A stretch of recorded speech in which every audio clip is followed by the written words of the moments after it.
Salut, bienvenue dans cette vidéo. Aujourd'hui, on va parler des 8 éléments qu'on devrait savoir pour différencier une banque par rapport à une coopérative ou une caisse populaire. On va commencer avec la vidéo. Alors, si vous n'êtes pas encore abonné, allez abonner sur ce channel en cliquant sur ce bouton rouge, subscribe ou abonner. Et n'oubliez pas de cliquer sur la petite cloche pour recevoir toutes les nouvelles vidéos qui seront ajoutées sur le channel Silien Saül. Bonne audition à tous. Voici le tableau comparatif de l'entreprise coopérative et la compagnie. Dans une entreprise coopérative, on parle de la part sociale. Pour être membre d'une coopérative, on doit acheter une ou plusieurs parts sociales. Tandis que pour être un actionnaire dans une compagnie, on doit acheter une ou plusieurs actions. Dans une entreprise coopérative, on parle de membres. Le membre, c'est le nom de celui qui est détenteur d'une part sociale de la coopérative. Tandis que dans la compagnie, on parle de l'actionnaire. L'actionnaire, c'est le nom de celui qui détient une action dans la compagnie.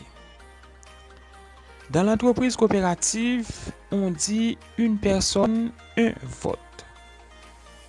Dans la compagnie dit une action, un vote. Le membre d'une coopérative n'a droit qu'à un vote, quel que soit le nombre de parts sociales qu'il détient. Tandis que dans la compagnie, l'actionnaire possède autant de votes qu'il détient d'actions assorties du droit de vote de la compagnie.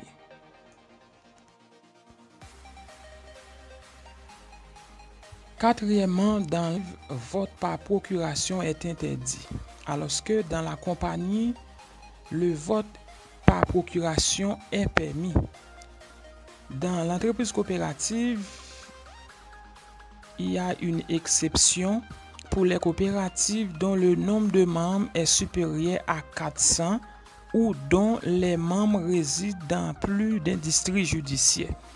Cinquièmement, la part sociale elle est rattachée à la personne du membre.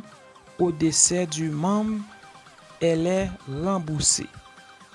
Tandis que dans la compagnie, l'action, elle peut être établie au porteur.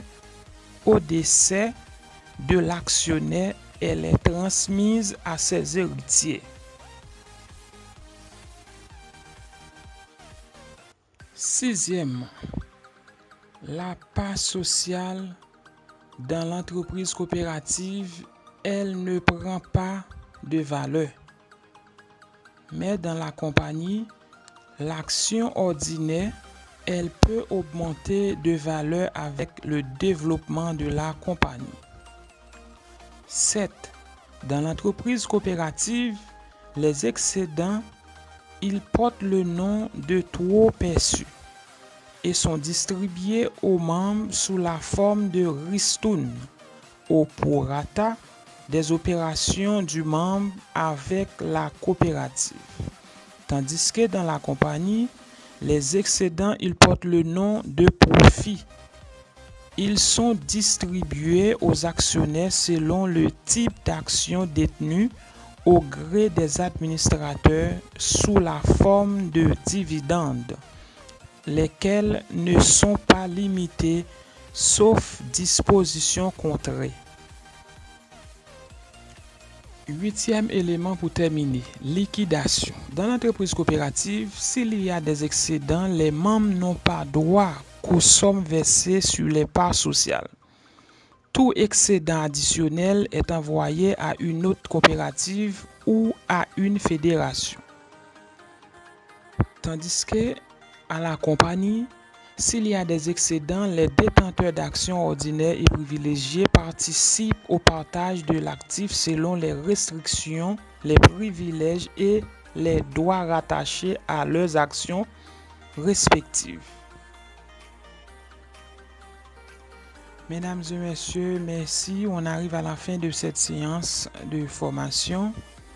N'oubliez pas de m'aider à partager la vidéo à tous vos amis et sur tous les réseaux sociaux. Merci beaucoup. À la prochaine pour une autre séance de formation sur l'entreprise coopérative.